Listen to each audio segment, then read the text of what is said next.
बहुत ही interesting topic पढ़ाने आई हूँ, बट इस इंटरेस्टिंग टॉपिक की प्रॉब्लम पता है क्या है? ये जो टॉपिक है ये 8th स्टैंडर्ड में, 9th स्टैंडर्ड में और 10th स्टैंडर्ड में, तीनों स्टैंडर्ड्स में काम आता है। बट जो मेरे प्यारे बच्चे हैं वो कभी भी इसमें परफेक्ट नहीं हो पाते। इसीलिए मैंने सोचा कि क्योंकि समर वेकेशंस चल रही हैं, why not to choose few such topics जिसमें बच्चों को हमेशा प्रॉब्लम आती ही है। तो जब तक हम इन चैप्टर्स पर पहुंचेंगे अपने ऑनगोइंग क्लासेस में, तब तक हम इन चीज़ों में भी एक्सपर्ट हो जाएंगे। चलिए, क्या है ये topic? Factorise splitting the middle term. ये कैसी इक्वेशन है? ये है एक क्वाड्रेटिक इक्वेशन। क्वाड्रेटिक इक्वेशन का बेस क्या है? ax² plus bx plus c। इसमें a की वैल्यू क्या है? 1, b की वैल्यू क्या है? 5 और c की वैल्यू क्या है? 6। इतना तो आप लोग सब जानते ही हैं। नाउ द थिंग इज कि इस हमें इक्वेशन को, क्वाड्रेटिक इक्वेशन को स्प्लिटिंग द मिडिल टर्म, एक मेथड है वो यूज करके दो फैक्टर्स में स्प्लिट करना होता है।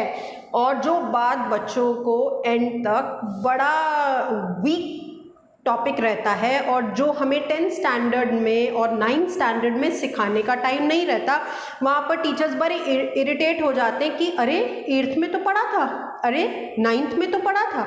सो बहुत इरिटेशन होता है। इसीलिए मैंने सोचा मैं एक इसके लिए अलग से वीडियो बनाऊं so that you understand this topic well. I request जो बच्चे 8th में हैं, जो बच्चे 9th में हैं और जो बच्चे 10th में हैं, इस टॉपिक को ज़रूर देखें। Now, as I told you, ax² plus bx plus c is a form of quadratic equation। और जब हमें splitting the middle term करना होता है तो हमें a और c को मल्टीप्लाई करना होता है। तो यहाँ पर हमारा a इंटू सी क्या हो गया? 1 इंटू 6। अब जो हमारा a c का मल्टीप्लीकेशन आता है उसके हम निकालते हैं फैक्टर्स। सो हमारे इसके जो फैक्टर्स आते हैं वो आते हैं 1, 2 and 3 and 6। ये चार फैक्टर्स हैं 6 के, क्योंकि a और c का मल्टीप्लिकेशन आया 6। अब 1, 2, 3 और 6 में से किसी भी फैक्टर्स का सम, सब्ट्रैक्शन, नेगेटिव सम करके हमें 5x लाना है। How is that possible? चलिए देखते हैं। 1 और 6 को अगर हम लेते हैं तो 1 इंटू 6 तो आ जाएगा। और हाँ, एक जो बात मैं आपको बताना भूल गई, जो भी दो हम फैक्टर्स लेंगे उनको जब हम मल्टीप्लाई करें तो हमें 6 आना चाहिए और जब हम ऐड करें तो 5x आना चाहिए। ये बात आपको जरूर। 1 और 6 अगर हम चूज करेंगे तो 1 और 6, 1 इंटू 6 तो आ जाएगा, बट 1 प्लस 6 7 आएगा, 1 माइनस 6 माइनस 5 आएगा, 6 माइनस 1 5x आ सकता है। और बस यही है। ओके, तो एक हमारा हो सकता है, क्या मैंने आपको बताया? 6 माइनस 1। 6 माइनस 1 लेने से 6 इंटू माइनस 1 माइनस 6 आ रहा है, जबकि हमें प्रोडक्ट इसमें प्लस चाहिए। हमें हर चीज का ख्याल रखना पड़ता है। इसका मतलब है 6 और 1 में हमारा मैच तो हो रहा है, बट ये फैक्टर्स हो नहीं सकते। चलिए अब हम आगे चलते हैं। 2 and 3, 2 into 3 6, 2x plus 3x 5x, वो भी प्लस आ रहा है, ये भी प्लस आ रहा है। दैट मीन्स जो हमारे आइडल फैक्टर्स हैं इस क्वेश्चन में वो हैं 2x एंड 3x। अब हम इनको दो फैक्टर्स में कैसे स्प्लिट करते हैं? हम आगे वाले दो को चूज करते हैं, उनमें से एक कॉमन फैक्टर लेते हैं और पीछे वाले में से भी कॉमन फैक्टर लेते हैं। चलिए अब हम आगे देखते हैं कैसे। नाउ x² प्लस 2x में से हमने x कॉमन लिया, बचा हमारे पास x प्लस 2। इसमें से हमने 3 कॉमन लिया, बचा हमारे पास x प्लस 2। और ये बात आपको ज़रूर याद रखनी है, जो दोनों में कॉमन अंदर बचना चाहिए वो सेम बचना चाहिए, क्योंकि वही तो हमारा एक फैक्टर है। सो इसमें क्योंकि ये दोनों सेम हैं, x plus 2 and x plus 2, तो हमारा एक फैक्टर बन गया x प्लस 2 और जो हमारा दूसरा फैक्टर बन गया वो बन गया x प्लस 3। कुछ याद आया कि ये पहले 8th और 9th में पढ़ा हुआ है और या जो बच्चे 9th वाले देख रहे हैं तो आपको याद आया क्या ये 8th में पढ़ा है, और अगर ये माने कि ये 8th के बच्चे देख रहे हैं तो प्लीज़ आज इसको समझ लो, वरना अपने सीनियर्स की तरह आपको भी इसमें बड़ी प्रॉब्लम होगी आगे जाके। चलिए अब हम मूव करते हैं x square plus 10x plus 24 पे। इसमें भी a हमारा क्या है 1 है, b हमारा 10 है और c हमारा 24 है। एज मैंने आपको बताया a और c का मल्टीप्लिकेशन हमें देखना होता है, तो a और c का मल्टीप्लिकेशन, क्योंकि इन चारों केसेस में a हमारा 1 ही है तो हमें इसमें a 1 है तो हमारा जो मल्टीप्लिकेशन निकलेगा वो c के बराबर निकलेगा। बट ये ऐसा हमेशा नहीं होता है, अभी मैं और भी ऐसे क्वेश्चंस लूँगी जिसमें a हमारा 1 नहीं होगा तो उसमें हमें दोनों को मल्टीप्लाई करके फिर रूल लगाना पड़ेगा स्प्लिटिंग द मिडिल टर्म। 12 के फैक्टर्स अब क्या क्या होते हैं, 1 होता है, 2 होता है, 3 होता है, 4 होता है, 6 होता है, 12 होता है और 24 होता है। ये सारे फैक्टर्स होते हैं 24 के। अब हम मैच करेंगे कि हमें 10 लाना है।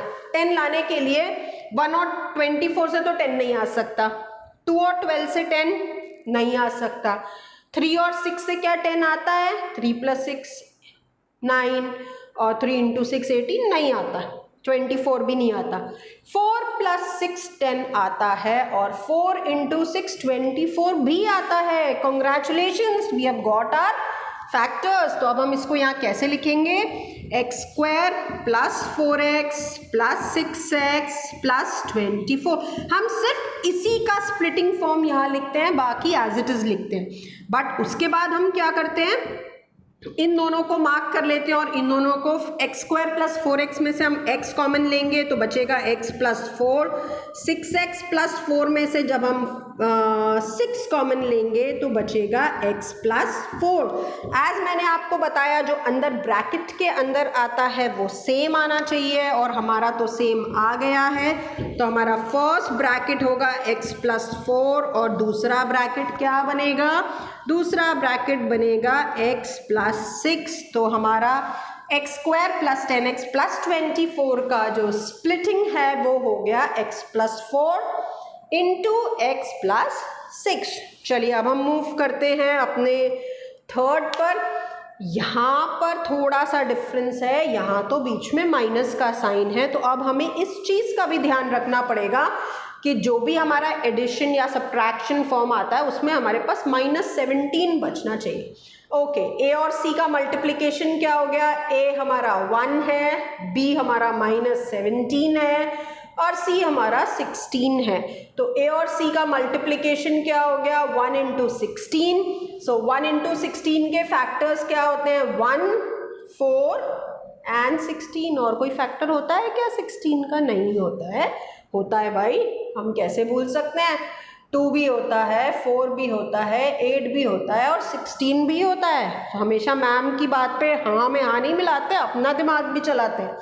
ओके, अब 2 और 8 को जब हम लेते हैं तो 2 × 8 16 तो आ जाएगा, बट -17 तो नहीं आ रहा। 2 + 8 10 होता है, 2 - 8 -6 होता है, 8 - 2 6 होता है।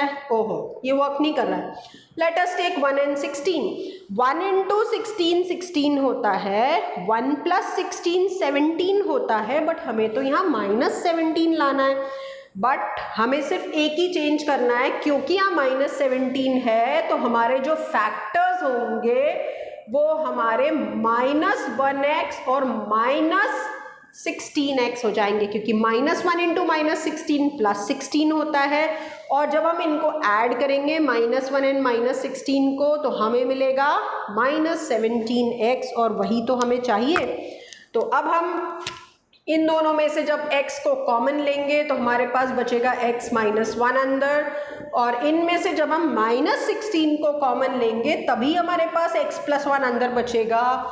ओहो नहीं, x -1 बचेगा, क्योंकि भाई माइनस इंटू माइनस ही तो प्लस होता है। अगर मैं वहाँ प्लस लगा दूंगी तो माइनस इंटू प्लस तो माइनस हो जाएगा, बट यहाँ तो हमारे पास प्लस है। तो हमारे कॉमन फैक्टर्स फाइनली अंदर वाले आ गए, तो हम बड़े खुश हैं। तो हमारा फर्स्ट फैक्टर हो गया x -1 और हमारा सेकंड फैक्टर हो गया x -16। चलिए, ये भी हमारे दो फैक्टर्स हो गए। अब हम आते हैं फोर्थ पार्ट पे। ये कुछ देखा देखा सा नहीं लग रहा है। X square minus 10x plus 24, ऐसा ही तो क्वेश्चन हमने यहाँ किया था। क्या डिफरेंस है इन दोनों क्वेश्चन में? यहाँ प्लस 10x था, यहाँ माइनस 10x है, तो क्या डिफरेंस रहेगा? फैक्टर्स हमारे वही रहने वाले हैं, 1 2 3 4 6 12 24, ठीक है। बट हमें यहाँ पर -10 चाहिए, तो हमारा क्या डिफरेंस आ जाएगा यहाँ पर? -4x एंड -6x, क्योंकि मैंने बताया जब हम इन्हें ऐड करेंगे तो हमें -10x मिलेगा, और जब हम इन्हें मल्टीप्लाई करेंगे तो -4x into -6x will give us 24x²। तो हमारे ये फैक्टर्स दोनों इस बार माइनस में होंगे। हम फिर कॉमन लेंगे x -4 या -6 बाहर निकालेंगे, यहाँ पर भी -4 आएगा क्योंकि यहाँ प्लस है, और माइनस इंटू माइनस ही तो भाई प्लस बनेगा। ओके, तो अब हमारे इसके भी फैक्टर्स आ गए, x -4 एंड x -6। आपको क्या लगता है इतने से पाँच करने से क्या हम एक्सपर्ट हो जाएंगे स्प्लिटिंग द मिडिल टर्म में? बिल्कुल भी नहीं, क्योंकि जो सोच रहे हैं अरे ये तो आ गया, थोड़ा अभी कुछ और है। अभी हमने ए हर जगह 1 लिया है, अब मैं आपको ऐसे पार्ट्स कराऊंगी जिसमें x² के आगे भी कोई कांस्टेंट होगा जो हमारे a की वैल्यू को चेंज करेगा, तो मल्टीप्लिकेशन इस c के बराबर नहीं निकलेगा। मेथड सेम रहता है बट टाइप्स ऑफ क्वेश्चंस तो होते हैं ना, और हमें तो सब कुछ कवर करना है। So okay, let's move to more examples. चलिए अब हम आगे 4 एग्जाम्पल्स और लिए हैं, लेट्स सी। पहली बात तो मैं उस वेरिएबल x से बोर हो गई थी, तो मैंने वेरिएबल y ले लिया। इसका क्या मतलब है? हमारे यहाँ पर वेरिएबल कुछ भी हो सकते हैं, a भी हो सकता है, b भी हो सकता है, c भी हो सकता है, d भी हो सकता है, x भी हो सकता है, y भी हो सकता है। और यही बताने के लिए मैंने यहाँ पर वेरिएबल चेंज कर दिया, क्योंकि मैं x देख के थोड़ा बोर हो गई थी। y² plus y minus 72। अरे मैंने तो कहा था कि यहाँ से आपका a बदल जाएगा, इस क्वेश्चन में a तो बदला नहीं, कोई बात नहीं, आगे बदलेगा। इसको हम सॉल्व करते हैं, क्योंकि यहाँ पर अब c के साथ माइनस हो गया तो कुछ ट्विस्ट तो होगा ही इसमें। चलिए अब हम देखते हैं a क्या है इस क्वेश्चन में, 1, b भी 1 है और c है -72। a को जब हम c से मल्टीप्लाई करेंगे तो आ जाएगा हमारे पास -72। इसका मतलब है कि जब हम उन दो नंबर्स को मल्टीप्लाई करें तो हमें क्या मिलना चाहिए? -72y², और जब हम ऐड करें, सब्ट्रैक्ट करें, तो बीच में मिलना चाहिए 1y। तो चलिए देखते हैं 72 के अब फैक्टर्स क्या होते हैं। 1 होता है भाई, 2 भी होता है, 3 के टेबल में 72 आता है, फिर 4 के टेबल में आता है क्या? 4 के टेबल में भी आता है, फिर 6 के टेबल में भी आता है। 6 के टेबल में 72 आता है क्या कि नहीं आता है? सोच के बताओ। चलिए हम आगे बढ़ते हैं। उसके बाद आता है हमारा 8 के टेबल में आता है 72, 9 के टेबल में भी आता है 8 और 9, और ऐसे ही आप फैक्टर्स निकाल लेना, कुछ तो अपने लिए भी छोड़ो, मैंने इतने निकाल लिए हैं। चलिए अब हम ये देखते हैं कि इनमें से कुछ फैक्टर्स हमारे काम के हैं कि नहीं है, या आप चाहते हो कि मैं इन फैक्टर्स को कंप्लीट करूं? चलो आज मैं कंप्लीट कर देती हूं, बट जब आप प्रैक्टिस करो तो ये सारे फैक्टर्स आपको खुद लिख लेने हैं। चलिए अब हम ये देखते हैं 72, 8 और 9, 72 होता है, 4 के साथ और कौन सा फैक्टर बनेगा आपका? 1 एंड 8। तो अब एक आपका यहाँ 18 बन रहा है। 3 को जब आप 72 से डिवाइड करेंगे तो आपका क्या बनेगा? 24 भी है, और 2 से करेंगे तो 36 भी है, फिर आता है 72। तो ये सारे फैक्टर्स हैं, बट क्योंकि मुझे पता था इसका इतने पढ़ा के तो इतना पता लग ही जाता है कि ये फैक्टर्स मेरे काम के नहीं थे, इसीलिए मैं बोल रही थी छोड़ देती हूँ, बट मैंने आपके लिए ये सारे यहाँ पर लिख दिए। ओके, अब हम आते हैं, हमें चाहिए -72, प्रोडक्ट ऑफ 2 फैक्टर्स। 1 और 72 को ले रहे हैं तो -72 नहीं आएगा। 2 और 36 को लेने से -2 + 36 34, बीच में हमें 1 भी तो लाना है, तो मैं थोड़ी सी स्पीड पकड़ती हूँ और मैं आपको बता देती हूँ कि इसके दो फैक्टर्स होंगे 8 और 9। जब हम 9 में से 8 को सब्ट्रैक्ट करेंगे तो बचेगा 1, और 8 में जब हम -8 को मल्टीप्लाई करेंगे तो हमारे पास क्या आएगा, -72। सो हम चलते हैं आगे। अब हम यहाँ पर दो फैक्टर्स लिख देंगे जो हमें मिले हैं, that is +9y and -8y। मैंने यहाँ पर 8 - 9 क्यों नहीं लिखा है, 8 - 9 -y होता। अगर यहाँ -y होता तो हमारे जो फैक्टर्स होते वो होते 8y - 9y, क्योंकि यहाँ माइनस होता। हमें सारे अलजेब्रिक एक्सप्रेशंस का ध्यान रखना पड़ता है। अब ये आ गया -72। तो फर्स्ट वाले में हमने y कॉमन लिया तो हमारे पास बचा y + 9। सेकेंड वाले में हमने -8 कॉमन लिया तो हमारे पास बचा y + 9। So the two factors which are important for us, एक तो कॉमन हो गया y + 9, दोनों में कॉमन आ गया ना, और दूसरा फैक्टर क्या बन गया, y - 8। So we have got two factors of y² + y - 72 is y + 9 and y - 8। अब जो सेकेंड है हमारा, दैट इज 3x² + 10x + 8।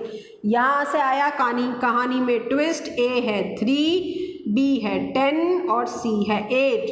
इन दोनों को मल्टीप्लाई करके और बीच में हमारा b के बराबर आना चाहिए। दैट मीन्स हमें फैक्टर्स 8 के नहीं लेने हैं इस बार, हमें फैक्टर्स किसके लेने हैं, 24 के। हमारे 24 के जो फैक्टर्स होते हैं 1 2 3 4 6 8 12 24, ये सारे फैक्टर्स हमको लाना है 10। चाहे हमें उसको मल्टीप्लाई करना पड़े और ऐड करना पड़े या सब्ट्रैक्ट करना पड़े, फैक्टर्स को हमें बीच में 10 लाना है। उनका प्रोडक्ट 24 आए और एडिशन आए 10। 1 और 24 से नहीं आएगा, मैं पहले से ही बता दे रही हूँ। 2 और 12, 2 12 24 होता है, 12 - 2 10 आ जाता है, बट एक माइनस आ रहा है और यहाँ माइनस नहीं है, दैट मीन्स ये वर्क नहीं करेगा। अब आते हैं 3 और 8, 8 3 24 तो होता है, बट 8 + 3 10 नहीं होता ना, 8 - 3 10 होता है। अब हम आते हैं 4 और 6 पर। 4 और 6 का एडिशन 10 होता है और 6 × 4 24 भी होता है। तो दैट मीन हमें लगता है कि हमें हमारे फैक्टर्स मिल गए हैं। 4x + 6x + 8। अगर हम इनकी पोजीशंस चेंज करते ना तो हमें इजीली फैक्टर्स मिल जाते, बट कोई बात नहीं है, हम कहीं भी प्लेस करें हमारे आंसर पे कोई इफेक्ट नहीं आएगा। इन दोनों में क्या कॉमन है, सिर्फ x कॉमन है। सो हमने जैसे ही x बाहर निकाला हमारे पास अंदर बच गया 3x + 4। इनमें क्या कॉमन है, इनमें सिर्फ 2 कॉमन है, तो हमारे पास अंदर बच जाएगा 3x + 4। आ गया ना अंदर कॉमन, क्या आ गया अंदर common, 3x + 4। So second bracket हमारा बन जाएगा x + 2। इज इट डन, हो गया ना ये हमारा। चलिए अब हम बढ़ते हैं नेक्स्ट पे।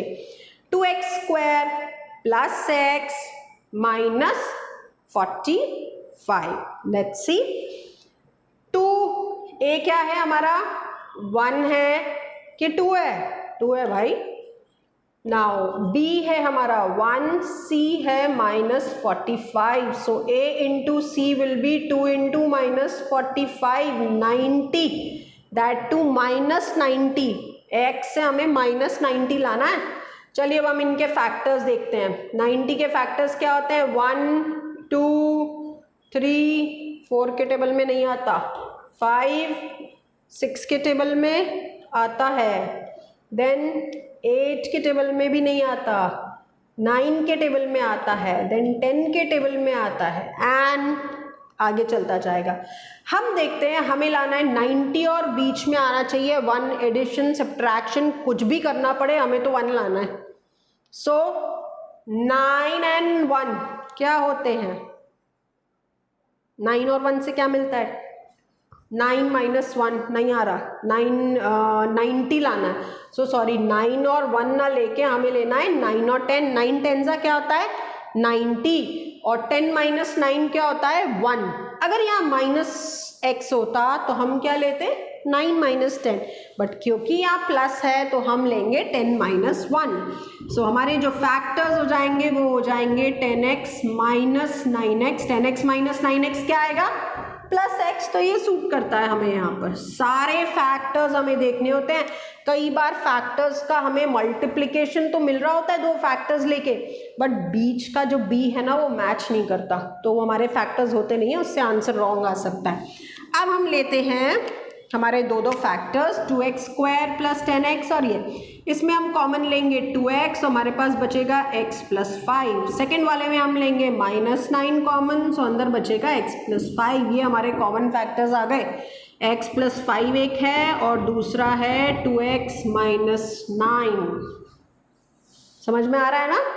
आगे से खूब प्रैक्टिस करना। स्प्लिटिंग द मिडिल टर्म आपका एक सॉलिड टॉपिक हो जाना चाहिए, क्योंकि वो तीनों क्लासेस में काम आता है। चलिए अब हम चलते हैं 8th पार्ट पे, जिसमें a हमारा 6 है, b हमारा 11 है और c हमारा -10 है। तो a इंटू सी क्या हो जाता है आपका 6 into -10 gives you -60, and the factors of 60 will be 1 2 3 4। इन सबके टेबल में 60 आता है। क्या करें 5 6 देन 10 देन 12 15 20 30 60। इतने सारे फैक्टर्स हैं 60 के, हमें इनमें से ढूंढना पड़ेगा क्या सूट करेगा। 11 पहले तो 5 प्लस 6 11 होता है, तो 5 इंटू 6 60 नहीं होता, अच्छे फैक्टर्स नहीं है ये। 6 और 10 6 इंटू 10 60 होता है, बट 6 प्लस 10 11 नहीं होता है। ओके मूविंग फॉरवर्ड 10 और 12 नहीं आता। 60 किसको मल्टीप्लाई करने पे आता है ये देखते हैं। 4 इंटू 15 60 होता है, और 15 माइनस 4 11 होता है। वाओ हमें फैक्टर्स हमारे मिल गए। So we are going to write 6x square plus 15x minus 4x and -10, because हमको चाहिए भी तो -60 था। 15 इंटू -4 इज -60। 6x स्क्वायर और 15x में से क्या कॉमन ले सकते हैं हम, इसमें हम ले सकते हैं 3x को कॉमन। सो अंदर बचेगा 2x प्लस 5। 4x और 10 में हम -2 कॉमन ले सकते हैं, अंदर बचेगा 2x प्लस 5। 2x प्लस 5 हमारा कॉमन फैक्टर हो गया। सो 2x plus 5 and the other factor is 3x minus 2. So after seeing this, do practice splitting the middle terms. आप जैसे ही गूगल पे डालेंगे splitting the middle terms factorize, आपको बहुत सारे questions मिल जाएंगे। and do practice and do tell me कि आपको ये सेशन अच्छा लगा कि नहीं। So do share it, do subscribe it and do like it. See you soon.